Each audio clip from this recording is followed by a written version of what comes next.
So the 2017 NFL regular season has officially come and gone, and we're getting into playoff mode. So I decided I was going to compile my list of award winners for the regular season that was. And that's exactly what this is. My 2017 NFL season award winners. Let's see how this goes. And you guys can chime in with these categories, who you agree with, who you disagree with, in the comment section below. So, are you ready? I said, all right, yeah, we're ready. All right, the best free agent signing. I will go with Calais Campbell for the Jacksonville Jaguars. I really questioned this move, and I was, of course, wrong. They gave him a crap ton of money. It was a 4-year, $60 million deal, $30 million of it guaranteed. And really, for what he meant to that Jacksonville Jaguars defense as an interior type of lineman, getting 14.5 sacks this year, finishing in a tie for second in the league. He brought veteran experience, leadership, and consistency of quality of production, and clearly made others on that defense around him better. He was easily the best free agent signing this past offseason. I don't know if it's that close. The worst free agent signing? Oh, baby! Jay Cutler and the Miami Dolphins. You gave him close to $10 million to suck. Okay, he had one really good game against the New England Patriots on Monday night where they got caught with their pants down. And what did you get the rest of the time with Jay? The same exact type of crap I always told you get with Jay Cutler. Matt Moore probably could have done that and led the team to the same damn record, and he could have saved several $1 million in the process. So, that was the worst free agent signing. Boom. Period. The best trade we saw during the offseason, during the season, I have to give credit. The 49ers giving up just a second-round pick to get Jimmy Garoppolo. While it's still early, and we'll have to see how things play out in 2018, if Garoppolo plays a full season, stays healthy, our team's going to adjust to him and he's going to struggle, or are they not going to be able to figure him out and he's going to become a franchise guy. The early returns look incredibly promising, and the 49ers' trajectory as an organization, winning their last 5 games of the season, is entirely different heading into 2018, that's for sure. And the fact that they only had to give up a second-round pick seems like a steal. I previously had done a video saying it was insane to give up a first-round pick for Jimmy Garoppolo. Maybe you feel like I'm wrong, and that's fine. Nobody likes to be wrong, but when we're wrong, we got to own up to it and eat it. But the 49ers still only gave him a second-round pick. I'm just saying.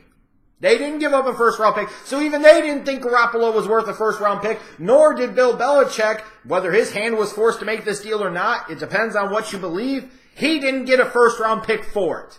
It seemed like the New England Patriots undersold, and the 49ers, ironically enough, bought low in the middle of the season, and it worked out like gangbusters for them, at least so far.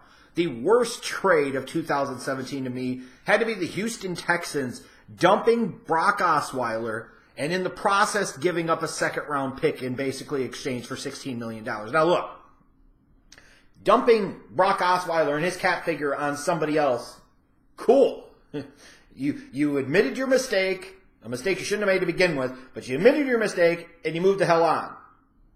But you also gave up a second-round pick in the process to do that. So you exacerbated one problem by creating an entirely different problem, especially once you traded up to get Deshaun Watson at 12th overall in the 2017 draft. It means you gave up your first-round pick in 2018, which ended up being the 4th overall pick. You lost your 4th overall pick, and you also don't have a pick in round number 2 because you signed Brock Osweiler. Think about that. You could talk about the failures of Brock Osweiler and the fact that the Texans organization never had a franchise quarterback. It led to them giving up both their first and second round picks in 2018 to ultimately end up getting one guy in Deshaun Watson who started, 6-7 games for him before he blew out his knee in practice. Got to be the worst trade. The most surprising teams, positively, look in the AFC, Jacksonville Jaguars. For me, I didn't expect that much out of them, and they went on and they won the division and they're a 3 seed in the AFC. They deserve a lot of credit for that. On the NFC side, I think you look at the Saints and you look at the Rams. Some people might have thought with Sean McVay coming in, the Rams might have been a little bit better, but let's get real. How many people were talking about them winning 11 or double-digit games, 11 games, 12 games, whatever the hell the total was. Then you look at the Saints, going 11-5. That was a team in that division that a lot of people, I know I didn't see much in and thought they were going to finish butt naked last in the division. And here they are. They won the damn division. That defense came alive. They finally started running the football, and now the Saints look like a threat, just like the Rams do, to get to the Super Bowl. Those are two really surprising teams in the NFC. The most disappointing teams, I think this is pretty easy to call. In the AFC, it's got to be the Oakland Raiders. With the signing of Beast Mode, which ultimately was mediocre mode, people thought that the Raiders were going to take that division this year. They were going to be perhaps the one other threat to the Patriots outside of the Steelers. And it didn't happen. It didn't materialize. And it was a lost season, and Jack Del Rio lost his job because of it. And then on the NFC side, who else could you go with other than the New York Giants? This is a team coming off of a playoff appearance who had most everybody back, and you're thinking the way that division was shaping up, they could be right in the mix. And with the formula that they had, if they could protect Eli a little better, run the football, a little better, they're potentially a Super Bowl contender. And none of that shit happened. They ended up with the number 2 overall pick in the draft. So, the disappointing of disappointing seasons for anybody in the National Football League this year. So those are some of the ancillary type of award winners. Now we get to the more serious official type of ones, like the ones that the media actually votes for. Offensive and defensive rookie of the year. I think you go to the Saints for both of them. I would say Alvin Kamara for the New Orleans Saints. I know you'll see some people, especially those in the NFL, that might say Kareem Hunt because he was the bell cow and he was the guy throughout the course of the season. But Kamara was spectacular. Kamara was special. Kamara was truly a difference maker. Like, you could point to Kareem Hunt being there for the Chiefs and say, this team finished where it finished, and they won fewer games than they did the year before. How much did they really improve? How much did they really get better? And was Kareem Hunt really a consistent presence and force for them? Or did he just have a few good games early on in the season and 1 or 2 later on in the year? And that's pretty much the truth of what it was.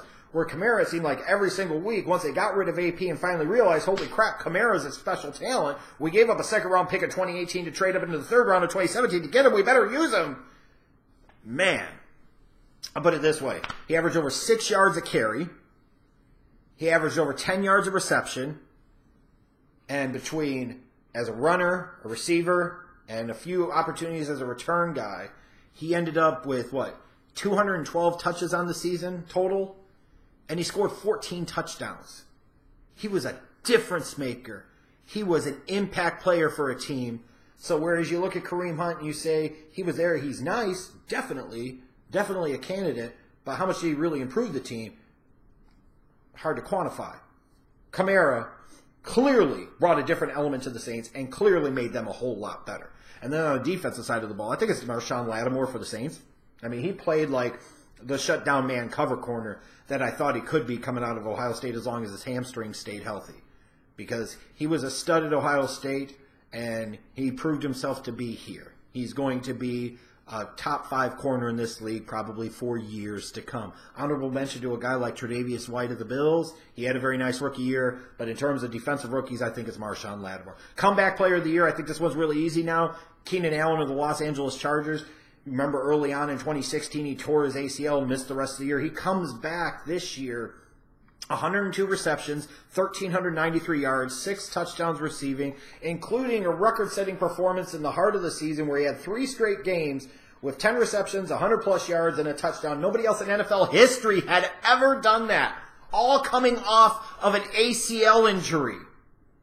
Spectacular season for an NFL wide receiver, period, those numbers. When you factor in this is his first year back from an ACL, truly remarkable. And he deserves adulation and love for the performance that he put forth because he clearly busted his ass in rehab to get himself back in game shape and frankly was better than he ever has been.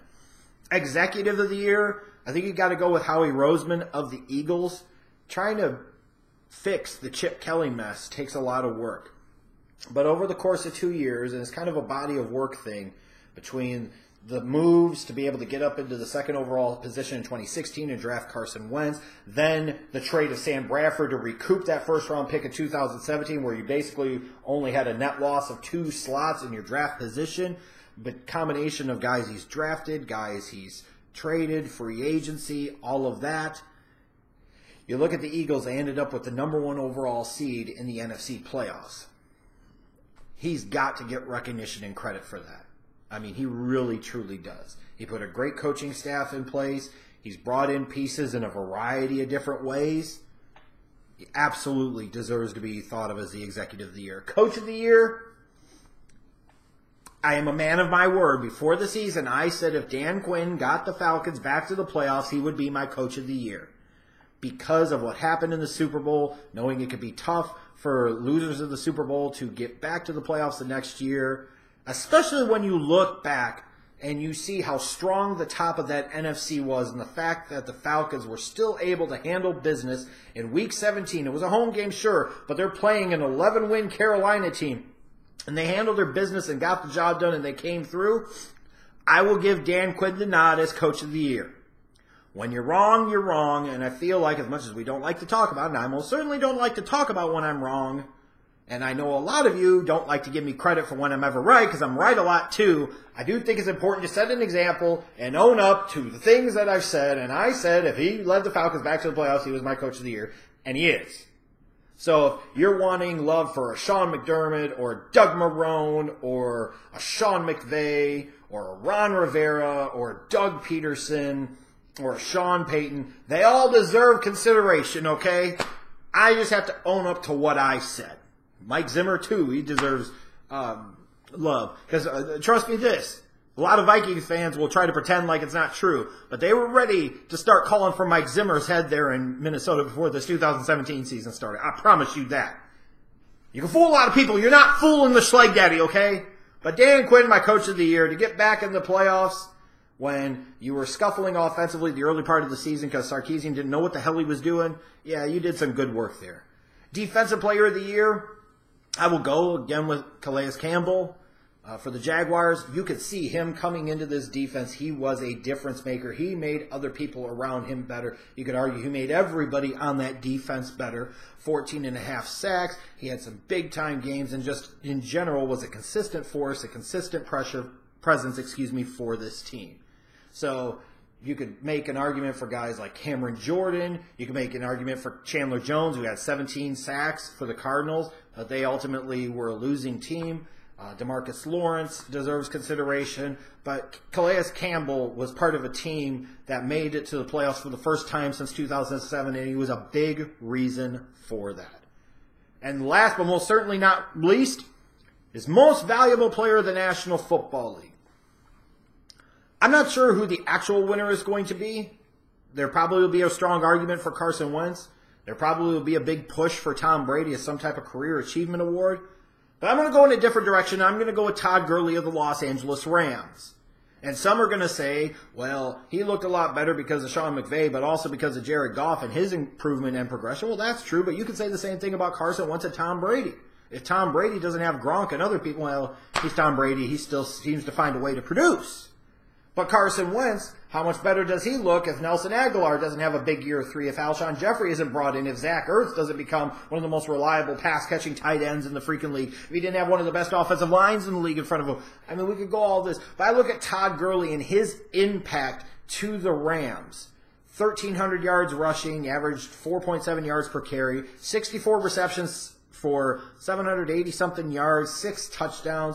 I mean, he was the true bell cow back in a variety of ways for this team throughout the course of the entire season. Had some big games when they needed him. He ultimately led the league in scrimmage yards, rushing touchdowns, and total touchdowns. I mean, he deserves all the love. A lot of this love. And I feel like MVP, when in doubt, always defaults to a quarterback because, logically on offense, they touch the ball pretty much every single time. They are the most important player on the offense. But sometimes you could go outside of that and say somebody else deserves recognition. And I look at Todd Gurley, and if Todd Gurley doesn't do what Todd Gurley does this year, then Jared Goff's not going to look like Jared Goff has looked, and he's not going to develop. To me, it started with Todd Gurley before it started with Jared Goff, and that's the truth of the matter. It's Todd Gurley that made Jared Goff better, just as much, if not more so, than Jared Goff made Todd Gurley better. And you look at the impact, year 2, last year, Gurley was bad. The team was bad. This year, the Rams win their division. They get the 3 seed in the NFC playoffs. I don't care what anybody says. I'd give it to Carson Wentz or Tom Brady just as easily. I just wanted to make sure Todd Gurley got his recognition for an outstanding season, so he is my 2017 National Football League, most valuable player. Boom.